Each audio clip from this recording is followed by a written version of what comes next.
Hospital के खिलाफ कार्रवाई होनी चाहिए। ये तो समाज के लोग देखेंगे कि क्या ये बात बोलना ठीक है कि महिलाओं का काम क्या होता है, सिर्फ बच्चे पैदा करना ही तो होता है। औरतें करती क्या है, सारा दिन बच्चे ही तो पैदा करती हैं। औरतें करती क्या है, सारा दिन बच्चे ही तो पैदा करती हैं। चौधरी हॉस्पिटल के जो ऑनर हैं उन्होंने इसको प्रेस्टीज इशू बना लिया। मीरा का जो सबसे बेस्ट पक्ष ये है कि उसने दोनों पक्षों को दिखाया है। इस प्रकार से दरखास्त दे के इस मामले को बढ़ाने का प्रयास नहीं किया जाना चाहिए था। मुझे व्हाट्सएप चैट्स पर भी धमकियां दी जा रही थी कि डॉक्टर जो है डॉक्टर नहीं, ये लुटेरे गुंडे हैं।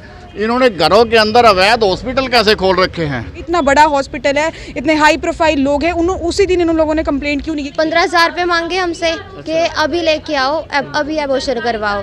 बड़ी शर्म आनी चाहिए इन डॉक्टरों को जो ऐसी टिप्पणियां महिलाओं के बारे में करते हैं। पूरी मेडिकल लाइन को ये बदनाम करती है इनकी इस तरीके की हरकत। नमस्कार आप सभी को, आप देख रहे हैं हाले हरियाणा। मैं हूं आपके साथ पीयूष गुंबर। काफ़ी समय बाद हम लोग एक बार फिर जुड़ रहे हैं हाले हरियाणा पर। बहुत से दर्शक इंतज़ार में होंगे कि कहां चली गई हमारी इस पेज की खबरें, तो वो हम फिर बताएंगे आपको कहां थे। लेकिन आज हम इस समय खड़े हुए हैं करनाल सेक्टर 13 की पुलिस चौकी के बाहर। मुद्दा क्या है?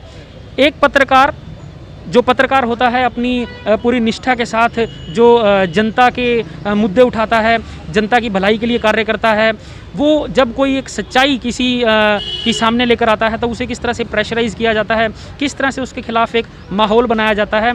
इसी तरह का एक वाकया पेश आया करनाल में। करनाल की हमारी एक साथी पत्रकार हैं नीरा माटा। उन्होंने पिछले दिनों एक हॉस्पिटल से रिलेटेड एक खबर चलाई, जिसके बाद उनकी शिकायत की गई थाने के अंदर। क्या है पूरा मामला, हम थाने में चलकर ही आपको नीरा की जुबानी भी सुनाएंगे और यहाँ पर और जितने भी लोग आए हुए हैं उनसे भी हम बात करते हैं कि क्या पूरा वाकया था। आज जो चौकी में आप सब लोग आए हैं, क्या मामला है सर? सर ऐसा है कि नीरा माटा ने अभी 2-3 दिन पहले एक खबर चलाई थी जिसमें एक प्रेग्नेंट लेडी थी जिसने ये कहा, उसका चौधरी हॉस्पिटल में ट्रीटमेंट चल रहा था, उसने वहाँ पर चेकअप कराया तो उसको ये कहा गया कि भाई आपका जो बच्चा है उसकी धड़कनें नहीं चल रही हैं और आप इस बच्चे को अबॉर्ट करा लीजिए।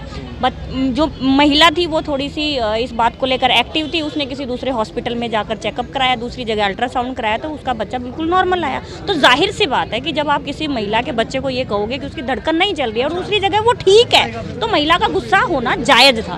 तो उसी गुस्से में उसने फ़ोन किया और वही सब मैटर आप लोगों के सामने आ गया। उसने नीरा को अप्रोच किया और नीरा ने फिर उसकी खबर चला दी अब चौधरी हॉस्पिटल के जो ऑनर हैं उन्होंने इसको प्रेस्टीज इशू बना लिया। नीरा ने खबर चलाई, किसी भी पीड़ित व्यक्ति ने नीरा को फ़ोन किया, उसने खबर चलाई, लेकिन डॉक्टर साहब ने उसको प्रेस्टीज इशू बना लिया। तो आप ये देख सकते हैं पत्रकार का जो एक काम होता है। हमारे साथ समाज सेवी पन्नू जी भी हैं। सर मैं 2 मिनट आपके भी लेना चाहूँगा। पत्रकारों के साथ अक्सर इस तरह के जो हैं इंसिडेंट्स होते रहते हैं। पत्रकार क्योंकि सामाजिक कहीं ना कहीं एक दायरे में रहकर अपने काम करते हैं, लेकिन उनको इस तरह की प्रताड़ना सहनी पड़ती है। आज का मामला क्या था और एक जनरल आप क्या कहना चाहेंगे इस तरह के इश्यूज़ पर? देखो, पत्रकार समाज का हिस्सा है और समाज में यही चलता है। कोई व्यक्ति किसी के खिलाफ कुछ भी करता है तो उसके खिलाफ दरखास्त आ जाती है।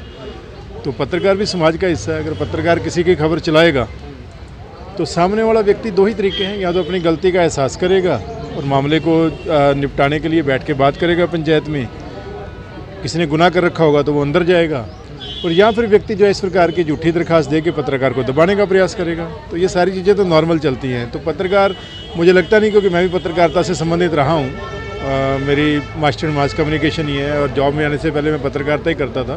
तो ये चीज़ें मैंने भी बहुत बार देख रखी हैं। हमारे खिलाफ तो डेफामेशन के केस भी डाल दिए गए थे कोर्ट में। 4-4, 5-5 साल तक हम लोग कोर्टों में केस लड़ते रहे थे। तो इन सारी चीज़ों का मुझे पता है, लेकिन जो एक सही पत्रकार होता है वो कभी इन चीज़ों से घबराता नहीं है। देखो, एक चीज़ सिंपल बताना चाहूँगा कि देखो, पत्रकारिता के कुछ कायदे कानून हैं। ऐसा नहीं है कि पत्रकारिता के कोई नियम नहीं है। अगर आप प्रेस ट्रस्ट ऑफ इंडिया के नियम पढ़ेंगे तो पत्रकारों के लिए कुछ नियमावली बनी हुई है। जो पत्रकार उस नियमावली का पालन करके पत्रकारिता करता है उसको घबराने की ज़रूरत नहीं है। जो आज का मामला है, इसमें नीरा का जो सबसे बेस्ट पक्ष ये है कि उसने दोनों पक्षों को दिखाया है। अगर वो केवल एक पक्ष दिखाती तब ये माना जा सकता था कि वो बायस्ड होकर पत्रकारिता कर रही है। पर जब उसने जो है पीड़िता जो कह रही है कि मैं पीड़िता हूँ और मेरे साथ गलत हुआ है, हुआ नहीं हुआ वो तो जांच का विषय है, मैं उस पर नहीं जाना चाहूँगा, लेकिन जिसने कहा मैं पीड़िता हूँ इसने उसका पक्ष दिखाया। तो जिसके खिलाफ वो पीड़िता थी, डॉक्टर के खिलाफ, इसने उसका पक्ष भी दिखाया। तो जब दोनों पक्ष दिखा दिए गए तो पत्रकारिता जो है उसकी जो है वो बिल्कुल जेन्युइन पत्रकारिता हो जाती है। अगर वो एक पक्ष दिखाती तब वो बायस्ड थी। तो मुझे लगता है कि ये खामखा जो यहाँ दरखास्त दी गई है उसके खिलाफ नहीं दी जानी चाहिए थी। ये जो डॉक्टर दंपत्ति हैं, उन्होंने किसी के कहने पे दी है या कौन उनका सलाहकार है, जो भी उनका सलाहकार है वो अच्छा सलाहकार नहीं है। रादर ये चाहिए था कि अगर कहीं गलती हो गई है, आदमी ह्यूमन बीइंग है, उनकी अच्छी रेपुटेशन है, काफ़ी समय से वो करनाल में डॉक्टरी कर रहे हैं, तो अगर कहीं गलती हो गई है तो व्यक्ति को उस गलती को मान के जो है उसको रियलाइज़ कर लेना चाहिए कि हाँ मेरे से ये गलती हो गई है, जानने में हुई है या अनजाने में हुई है। ह्यूमन एरर किसी से भी हो सकती है। इस प्रकार से दरखास्त दे के इस मामले को बढ़ाने का प्रयास नहीं किया जाना चाहिए था। इससे कहीं ना कहीं मैं समझता हूँ कि उनकी छवि पे जो है ना एक दाग पड़ेगा, उससे कहीं उनकी छवि खराब होगी। तो जो सही पत्रकारिता कर रहा है, जो पत्रकारिता की डू एंड डोंट्स को जानता है, उसके तहत रह के पत्रकारिता कर रहा है, उसको बनाने की ज़रूरत नहीं है। समाज हमेशा उसके साथ खड़ा होता है, आज भी खड़ा है और आगे भी खड़ा रहेगा। बहुत बहुत धन्यवाद। तो ये थे हमारे साथ प्रितपाल पन्नू, निफा के प्रेसिडेंट। देखिए ये बिल्कुल सीधी सी बात है कि पत्रकारिता करते समय निष्पक्षता के साथ ही दोनों पक्षों को लेकर साथ चलना चाहिए। ऐसा ही इस केस में भी हुआ था। नीरा ने जब उस पेशेंट का नीरा के पास फ़ोन आया, उसकी बात भी सुनी, उसके बाद डॉक्टर्स का पक्ष जानने के लिए उस हॉस्पिटल में भी गई। उसके बाद किस तरह से चीज़ें चेंज हुई वो सब आपके सामने है। और अब जो यहाँ पर नीरा को जो FIR झेलनी पड़ी, FIR नहीं हम कहेंगे, जो शिकायत उसके खिलाफ दी गई, उसके चलते आज नीरा और उसके देखिए जितने भी समर्थक हैं, मीडिया से जितने भी लोग हैं, वो यहाँ पर आज पहुँचे हुए हैं। तो अभी नीरा भी अंदर से अभी बाहर आएगी। हम नीरा से भी जानना चाहेंगे। नीरा हमारे साथ हैं। एक सेकंड, नीरा हमारे साथ हैं। नीरा, क्या कुछ पूरा मामला था, जरा बताएंगी? सर, डॉक्टर द्वारा जो है आरोप लगाए गए थे कि मैंने वहाँ घुसकर तोड़फाड़ की है, मारपीट की है, जान से मारने की धमकी उनको दी है, 10-12 गुंडे मैं वहाँ लेकर गई हूँ, ऐसी एक शिकायत यहाँ पर दी गई थी मेरे खिलाफ। जिसके बाद मैंने लाइव भी किया था, मुझे व्हाट्सएप चैट्स पर भी धमकियाँ दी जा रही थी कि किसी भाटिया जी की इन्वेस्टमेंट है इसमें, इस हॉस्पिटल में, और बहुत नुकसान हो रहा है। मुझे नहीं पता वो भाटिया जी कौन है, उस व्यक्ति द्वारा बताया भी नहीं गया। लेकिन लगातार जब धमकियाँ आई, उस व्यक्ति के फ़ोन भी आए, उसके बाद मैंने एक और लाइव किया था, जिसके बाद मेरे खबर करने के 1 हफ्ते बाद जो है इनके द्वारा परसों शाम को यहाँ पर कंप्लेंट दी गई। बस उसी कंप्लेंट के चलते हम लोग, आप सब लोग भी आए, आप सभी लोगों का भी बहुत बहुत धन्यवाद। जितनी भी सामाजिक संस्थाओं से जुड़े लोग आए, जितने भी करनाल के लोग आए, सभी का बहुत बहुत धन्यवाद। और उसी कंप्लेंट का बस हमने जवाब देते हुए सारे प्रूफ्स दिए हैं कि डॉक्टर साहब से पूछ कर ही मैं वहाँ गई थी। उस चीज़ की रिकॉर्डिंग मेरे पास पड़ी है, उन्होंने खुद उसमें बोला हुआ है कि आप आ जाए, मैं अपना पॉइंट ऑफ व्यू रखना चाहता हूँ।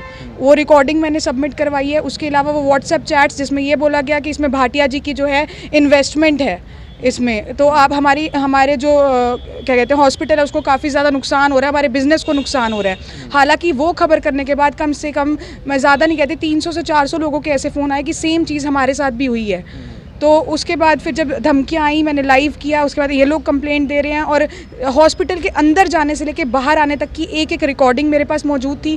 मैंने लाइव किया ही था, वो सारी मैंने यहाँ पे डिपॉजिट करवा दी है। हर चीज़ यहाँ पर मैंने प्रूफ्स के साथ दे दी है। जो भी उनके द्वारा मतलब कंप्लेंट में लिखवाया गया था, सारे के सारे जो इल्ज़ाम लगाए गए हैं वो झूठे हैं। साफ साफ रिकॉर्डिंग्स जो अंदर गई हूँ मैं, जब बाहर आई हूँ। और आप खुद सोचें, अगर तोड़फाड़ किसी के यहाँ पर होती है तो कंप्लेंट विदिन 2 मिनट्स हम लोग 100 नंबर पर कॉल करके बोलते हैं, भाई इतना बड़ा हॉस्पिटल है, इतने हाई प्रोफाइल लोग हैं, उसी दिन इन लोगों ने कंप्लेंट क्यों नहीं की? क्या 1 हफ्ते बाद इन्होंने तोड़फाड़ की कंप्लेंट करनी थी? धमकी जिस दिन हमें आती है, हम उसी दिन जो है अपनी कंप्लेंट फाइल कराते हैं। क्या 1 हफ्ते बाद इनको याद आया कि चौधरी जो है यहाँ पर आने वाले थे, वो पहुंचे नहीं क्या यहाँ पर? जी सर, उन्हें कॉल की गई थी। हालांकि टाइम उन्हीं को पूछकर जो है ये टाइम डिसाइड किया गया था, रखा गया था, लेकिन ना जाने क्यों वो नहीं आए हैं। और अब जनता सवाल करेगी कि जो उन्होंने वर्डिंग्स भी बोली थी कि महिलाओं का काम क्या होता है, सिर्फ बच्चे पैदा करना होता है, जिसको लेकर मुझे बहुत ये चीज़ फील हुई थी। मैं गई थी हॉस्पिटल में उस महिला की मदद करने के लिए। हालांकि कंप्लेंट होने के बाद मैंने वो खबर चलाई, और उसके बाद इन्हीं के द्वारा जो है टाइम डिसाइड किया गया था कि ठीक है 11 बजे आए। मुझे चौकी से फ़ोन आया था, मैंने आप सभी लोगों को बुलाया, आप सब लोगों ने बहुत ज़्यादा सहयोग किया। करनाल से बहुत सारे लोग आए, सभी का तहे दिल से धन्यवाद। मेरा कोई पर्सनल मैटर नहीं है। एक बार मैं उन महिला को भी आप सभी लोगों से मिलवाना चाहूंगी। वंदना नाम है महिला का, जिसे कहा गया कि अभी 15,000 रुपए लेकर आओ, अपना बच्चा एबॉर्ट करवाओ। जबकि जब 2 और हॉस्पिटल से टेस्ट कराया गया तो बेबी बिल्कुल नॉर्मल था। जब ये डॉक्टर से इसी बारे में बातचीत करने के लिए गए कि सर आपने ऐसा क्यों किया, तो डॉक्टर का ये कहना था कि फिर क्या हो गया, अबॉर्शन हो भी जाता तो महिलाएं होती किस लिए, पूरा दिन बच्चे पैदा करने के लिए तो होती हैं। मैं ये कह रही कि गरीब बंदों की तो कोई वैल्यू ही नहीं है। हमने 1 हफ्ता हो गया कंप्लेंट दे रखी है, अभी तक कोई सुनवाई नहीं। डॉक्टर ने 2 दिन हुए बोला, आज हम यहाँ पे इकट्ठे भी हो गए और आप सब भी आ गए, इतना सब कुछ हो गया। डॉक्टर को बुलाओ ना भी यहाँ पे, हम तो आ गए हैं। हमने अपनी बात रख दी, सब कुछ कर दिया, अब उनको भी बुलाओ, उनको क्यों नहीं बुलाया जा रहा? इस बड़े आदमी तो इसका मतलब कोई वैल्यू नहीं है गरीब बंदों की। तो ये देखिए, ये सारा मामला है, कहीं ना कहीं डॉक्टर्स पर अक्सर आरोप लगते रहते हैं, और जिस तरह से आज डॉक्टर ने इस पत्रकार पर आरोप लगाया, पत्रकारों पर भी आरोप लगते रहते हैं। लेकिन हम आपको यहाँ पर यह बताना चाहते हैं, सभी डॉक्टर्स भी एक जैसे नहीं होते और ना ही सभी पत्रकार एक जैसे होते हैं। पर्टिकुलर इस केस में जितना हम जानते हैं, पत्रकार ने निष्पक्षता से दोनों पक्षों को दिखाया। अब इसके बाद कहीं ना कहीं प्रेस्टीज इशू हम कहें कि माना जा रहा है डॉक्टर्स की तरफ से। उन्होंने जो भी कंप्लेंट की है, जांच का विषय है, जांच होनी भी चाहिए। अब होता क्या है ये समय बताएगा। क्या मामला था आज, कैसे क्या कहना चाहेंगे? जो ये मामला एक पत्रकार के खिलाफ आज दरखास्त दी गई थी यहाँ पर नीरा माटा के खिलाफ, तो उसके लिए जो हॉस्पिटल के मालिक हैं राकेश चौधरी, उन्हें बुलाया गया था, आपकी ओर से क्या कहना है आपका, क्या कह रहे हैं? इसके बारे में आप हमारे पीआरओ साहब से बात करिए, इसकी जांच चल रही है, मैं जांच कर रहा हूँ। सर जांच में आपके पीआरओ साहब से क्या आया? सर पीआरओ साहब से करिए बात इसके बारे में, हमारे पीआरओ साहब से बात करो। तो ये देखिए, यहाँ पर जो पुलिस इंचार्ज है उन्होंने भी कुछ भी कहने से मना किया है। हमारे साथ वो महिला हैं जिसकी खबर जो है नीरा माटा ने चलाई थी, और जिसके बाद ये सारा कहीं ना कहीं विवाद उत्पन्न हुआ। मैडम, आपका नाम क्या है? वंदना। कहाँ की रहने वाली हैं आप? मैं गंजोगढ़ी की। गंजोगढ़ी से। थोड़ा बताएंगे एक बार कि क्या सारा मामला हुआ था, डॉक्टर ने आपको क्या कहा था? जी, मैं 12 दिसंबर को चेकअप करवाने के लिए गई मधु चौधरी हॉस्पिटल में। मास्क उतार लीजिए, कोई आराम से उतार। मधु चौधरी हॉस्पिटल में चेकअप करवाने के लिए गई 12 दिसंबर को, तो उन्होंने बोला तुम्हारे बच्चे में धड़कन नहीं है, और ये कह के 15 दिन बाद बुलाया, 15 दिन की दवाइयाँ दी। 15 दिन के बाद मैं दोबारा अल्ट्रासाउंड करवाने के लिए गई, तो उन्होंने ये बोला आपका बच्चा सूख चुका है और बच्चेदानी में चिपक गया है, आपको एबॉर्शन करवाना पड़ेगा वरना जहर फैल जाएगा। उन्होंने बोला आज ही एबॉर्शन करवाओ वरना ज़्यादा हो जाएगा, प्रॉब्लम ज़्यादा हो जाएगी। 15,000 रुपये मांगे हमसे कि अभी लेके आओ, अभी एबॉर्शन करवाओ, तो और सीधा एबॉर्शन के लिए बोल दिया कि एबॉर्शन करवाओ। तो हम अगले नेक्स्ट डे वहाँ जगदम्बा हॉस्पिटल में गए कि एक हॉस्पिटल पे वो नहीं करना चाहिए, तो दोबारा गए हम जगदम्बा हॉस्पिटल में, तो वहाँ हमने अल्ट्रासाउंड करवाया तो हमारा बच्चा बिल्कुल नॉर्मल। हमने तब भी यकीन नहीं करा, तो फिर हम थर्ड टाइम गए महावीर हॉस्पिटल में, वहाँ पे चेकअप कराया, वहाँ पे भी नॉर्मल। फिर भी हमने यकीन नहीं किया, तो फिर हम गए जिंदल हॉस्पिटल में, रंगीन अल्ट्रासाउंड कराया, तब भी बच्चा बिल्कुल नॉर्मल। तो हम ये बात लेके RK चौधरी के पास गए दोबारा, बोलने कि आपने हमारी गलत रिपोर्ट बनाई। तो आगे से बोलता है तो क्या हुआ, अगर एक बच्चा चला भी जाता तो घर बैठे औरतें करती क्या है, बच्चे ही तो पैदा करती है।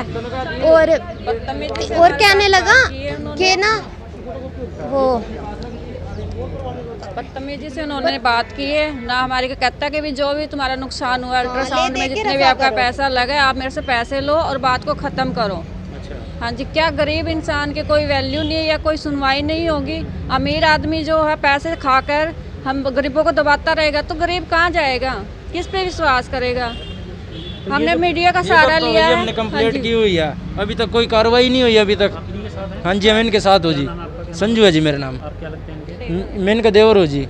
हाँ जी, तो अच्छा, आपने 1 हफ्ता हो गया हमने कार्रवाई की थी, अब तक कोई कार्रवाई नहीं हुई है। कंप्लेंट की थी हमने, अब तक कोई कार्रवाई नहीं हुई है। अरे इनकी कंप्लेंट की अब तक इनकी कार्रवाई हो गई है, ठीक है। उन्होंने कुछ भी किया, ये देख लिया, जब उन्होंने बुला लिया हम आ गए हैं, उनकी क्यों नहीं हुई अभी तक? इतने दिन हो गया, मैंने 1 हफ्ता सार हो गया जी, कंप्लेंट की थी, अब तक कोई कार्रवाई नहीं हुई है जी। यहाँ पर ये बहुत बड़ा सवाल है कि जब एक आम आदमी कोई कंप्लेंट फाइल करता है तो उसकी जो है उसकी सुनवाई बहुत ही धीरे मतलब प्रोसेस चलता है, लेकिन अगर किसी बड़े आदमी ने जैसी कंप्लेंट की तो इन्हें नेक्स्ट डे ही यहाँ पर बुला लिया गया। तो क्या कहना चाहेंगे आप इस सारे मामले में, आगे क्या मांग करती हैं आप प्रशासन से?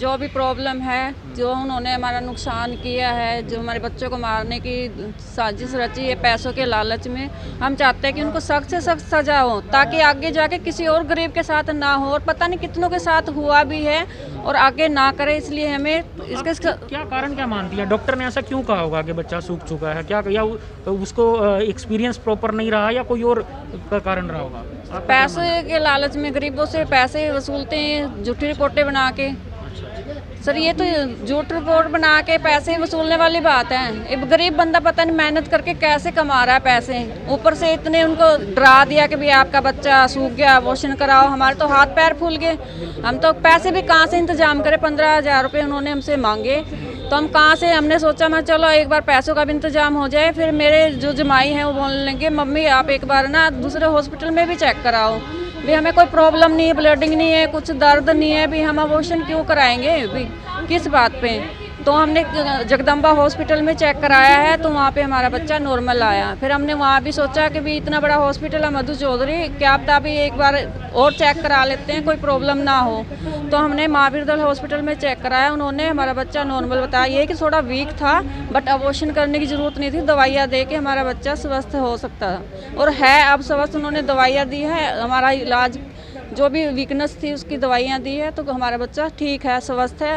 उन्होंने लेवल 2 का अल्ट्रासाउंड करवाया जिंदल हॉस्पिटल में, वहाँ पे भी एक रिपोर्ट बच्चे की है, नॉर्मल है, स्वस्थ है हमारा बच्चा। कौन सी तारीख की बात थी जब ये डॉक्टर ने आपको इस तरह से ये शब्द यूज़ किए थे? 23 तारीख की, 23 मार्च की। हम उसको बोलने गए थे कि सर आपने हमारी रिपोर्ट गलत बनाई है और ऐसे ऐसे बात है, हमारी रिपोर्ट आपने कहीं और चेक कराया। तो आगे से बदतमीजी से बोलता है, कहता है क्या हो गया, एक बार बच्चा ख़राब हो जाता, कौन सा मशीन, ऐसे ऐसे वर्ड उन्होंने बोले कि हमारे पास उसकी रिकॉर्डिंग है भी है।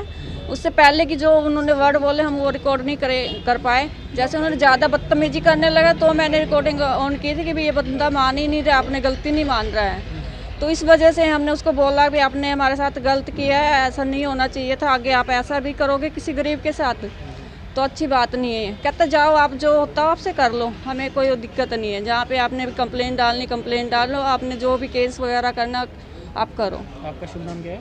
मीनाक्षी। आप क्या लगती हैं इनकी? मैं इनकी मम्मी। अच्छा, हाँ जी। बहुत बहुत धन्यवाद। हम वो रिकॉर्डिंग भी आपको अभी सुनाना चाहते हैं जो रिकॉर्डिंग इन्होंने की थी जब चौधरी हॉस्पिटल में गए और डॉक्टर ने क्या शब्द यूज़ किए थे। एक बार बच्चा हो गया, बच्चों की लाइन लग जाती है, बच्चों की कोई कमी है, औरतें करती क्या है, सारा दिन बच्चे ही तो पैदा करती हैं। औरतें करती क्या है, सारा दिन बच्चे ही तो पैदा करती हैं। औरतें करती क्या है, सारा दिन बच्चे ही तो पैदा करती हैं। देखिए, नीरा माटा हमारे करनाल की एक बहुत ही अच्छी पत्रकार हैं और एक बहुत नेक कार्य समाज के लिए अक्सर करती रहती हैं। और डॉक्टर का इस तरीके का बयान जो उन्होंने खबर चलाई थी कि भी औरतें तो केवल बच्चे ही पैदा करती हैं, तो ये एक शर्मनाक बयान है, वो भी डॉक्टर के। क्योंकि भगवान के बाद अगर हम इस धरती पर किसी को देखते हैं तो वो भगवान के रूप में डॉक्टर को देखा जाता है। और डॉक्टर के द्वारा महिलाओं के लिए इतनी गलत टिप्पणी करना ये एक बहुत ही निंदनीय बात थी, जिसकी आवाज़ उन्होंने उठाई, नीरा माटा जी ने उठाई। तो उसके बाद इनको टॉर्चर करना, लगातार ब्लैकमेल करना, इस तरीके की हरकतें करना, ये एक शर्मनाक बात है। पूरी डॉक्टर्स लाइन को, पूरी मेडिकल लाइन को ये बदनाम करती है इनकी इस तरीके की हरकत। तो आपके चैनल के माध्यम से इतना ही कहना चाहूँगी कि जो डॉक्टर ने अभद्र टिप्पणी जो की है उसके ऊपर जो हमारी बहन नीरा माटा जी ने खबर चलाई है, तो आज पूरा समाज आप देख रहे हैं उनके साथ खड़ा है। क्योंकि पत्रकार लोकतंत्र का चौथा स्तंभ है और चौथा स्तंभ के साथ अगर इस तरीके की हरकत होती तो शायद मेरे ख्याल से लोकतंत्र खतरे में है। तो आज आपके चैनल से यही अपील करूंगी, जितने भी प्रशासन शासन से सबसे अपील करूंगी कि इंसाफ मिले और भविष्य में इस तरीके की हरकतें ना हो, खासकर पत्रकारों के साथ। क्योंकि एक पत्रकार ही हैं जिनके पास जब हमें न्याय कहीं से ना मिल रहा हो तो हम पत्रकार के पास जाते हैं और वो हमें न्याय दिलाने में काफ़ी हद तक हमारा साथ देते हैं। मैं आकाश सिरसवाल करनाल से। उन्होंने जो नीरा जी के खिलाफ एप्लीकेशन दी है वो सभी झूठी है। सरकार और प्रशासन इस एप्लीकेशन की पैरवी करे और जो डॉक्टर ने समाज की महिला के बारे में, महिलाओं के बारे में गलत टिप्पणी की है, डॉक्टर के खिलाफ सख्त सख्त कार्रवाई होनी चाहिए। और नहीं तो पूरा समाज सड़कों पे उतरेगा, डॉक्टर के खिलाफ प्रदर्शन करेगा और जो भी होगा उसका हर्जाना सरकार और प्रशासन को भुगतना पड़ेगा। ये केवल डॉक्टर्स की बात नहीं, कोई और भी प्रोफेशन अगर ऐसा करता है पत्रकारिता के खिलाफ तो उसके खिलाफ सख्त से सख्त कार्रवाई होनी चाहिए। अगर अभी जैसे कुछ भी कार्रवाई अगर पुलिस नहीं करती है तो हम कल एसपी साहब से भी मिलेंगे और आवाज़ उठाएंगे इसकी। बहुत बहुत धन्यवाद। मैं एक चीज़ नीरा से जानना चाहूँगा। नीरा, मैं एक चीज़ जानना चाहूँगा, जो एप्लीकेशन डॉक्टर के एंड से आज दी गई है उसमें जो बताया गया कि आप लोगों ने वहाँ जाकर जो है तोड़फोड़ की, उसमें डेट भी मेंशन की होगी। कौन सी डेट पे उन्होंने कहा कि आपने तोड़फोड़ की? 23 तारीख की उन्होंने डेट मेंशन की कि 23 तारीख को जिस दिन खबर करने गई थी, उस दिन मैंने तोड़फाड़ किया, लेकिन ये एप्लीकेशन 1 हफ्ते बाद दी गई। पहली बात कि आप उन्हीं के कैमरास चेक कर सकते हैं हॉस्पिटल के, अगर उसमें ऐसा कुछ भी हो। हर जगह हर पब्लिक प्लेस पे जो है कैमरास होते हैं, उन्हीं के कैमरास चेक कीजिए कि कौन सी वहाँ पर तोड़फाड़ हुई है। दूसरी बात, सारी वीडियोज़ मैं दे चुकी हूँ, एंटर करने से लेके आउट होने तक की हर वीडियो, हर सबूत, डॉक्टर के बुलाने की रिकॉर्डिंग, उसके अलावा जो व्हाट्सएप पे मुझे धमकियाँ आई, वो चैट्स, जो व्यक्ति कह रहे हैं मैं तो पुलिस स्टेशन में ही रहता हूँ, आप आ जाओ, इस तरीके की धमकियाँ, बार बार फ़ोन करके टॉर्चर करना, और हर चीज़ जो है मैं अपना प्रूफ के साथ दे चुकी हूँ। उन्होंने सिर्फ और सिर्फ एक कंप्लेंट दी थी जिसके साथ इन्होंने कोई प्रूफ अटैच नहीं था, कोई प्रूफ इनके पास है ही नहीं, तो देंगे क्या। और ब्लैकमेलिंग के इन्होंने जो भी इल्ज़ाम लगाए थे, अगर इतने ही सच्चे होते तो आज आते, बाहर चक्कर काट के चले ना जाते इस तरीके से। बहुत बहुत धन्यवाद। तो इस खबर को अधिक से अधिक शेयर जरूर कीजिए। मैं यहाँ पर एक चीज़ और मेंशन करना चाहूँगा, बहुत से लोग जो भी ये खबर देख रहे होंगे, हो सकता है कि वो ये पॉइंट ज़रूर उठाएं कि क्योंकि एक ये पत्रकार का मामला था तो इसलिए पत्रकार आए हैं और उसका पक्ष दिखा रहे हैं। ऐसा नहीं है, हम आज भी अपनी इस खबर को पूरी निष्पक्षता के साथ दिखा रहे हैं। नीरा जो पत्रकार है उसके खिलाफ अगर कोई पर्चा दर्ज किया गया है तो यहाँ पर हम लोग आए हैं, खबर को कवर भी करने आए हैं, उसको सपोर्ट भी करने आए हैं। लेकिन अगर गलती है नीरा माटा की कहीं पे, अगर ये गिल्टी पर पाई जाती है, अगर उन कैमरों में इसके तरफ से कुछ गलत होता है तो हम सज़ा के हक में हैं कि नीरा को सज़ा हो। लेकिन अगर कहीं प्रूव होता ही नहीं है कि अगर जो वो एप्लीकेशन दी गई है वो पूरी तरह से बेबुनियाद है, झूठी है, तो फिर कहीं ना कहीं सवाल उठता है उस डॉक्टर पर कि जब नीरा ने जाकर वो खबर कवर की, उसके 1 हफ्ते बाद ही ये पर्चा दर्ज क्यों किया जाता है। और वहीं दूसरी तरफ हमने दिखाया जो महिला थी, जो पीड़ित महिला हम कह सकते हैं, जिसके साथ ये पूरा वाकया हुआ, जब उन्होंने कंप्लेंट दायर की उस पर अभी तक भी कोई भी जो है स्टेप नहीं उठाया गया, कोई कार्रवाई नहीं किया गया। तो ये तो कहीं ना कहीं इतिहास भी रहा है हमारी CM सिटी का। जो गरीब तबके के लोग हैं वो जब एप्लीकेशन कोई देते हैं तो उन पर जो है बड़ी लेट लतीफ़ी के साथ और ढीली कार्रवाई होती है, लेकिन जब कोई रसूखदार एप्लीकेशन करता है तो रातों रात कार्रवाई हो जाती है। अगर मैं झूठ बोल रहा हूं तो कमेंट कीजिए, सच बोल रहा हूं तो कमेंट कीजिए। अधिक से अधिक इस खबर को शेयर जरूर कीजिए। देखते रहिए हाले हरियाणा। धन्यवाद।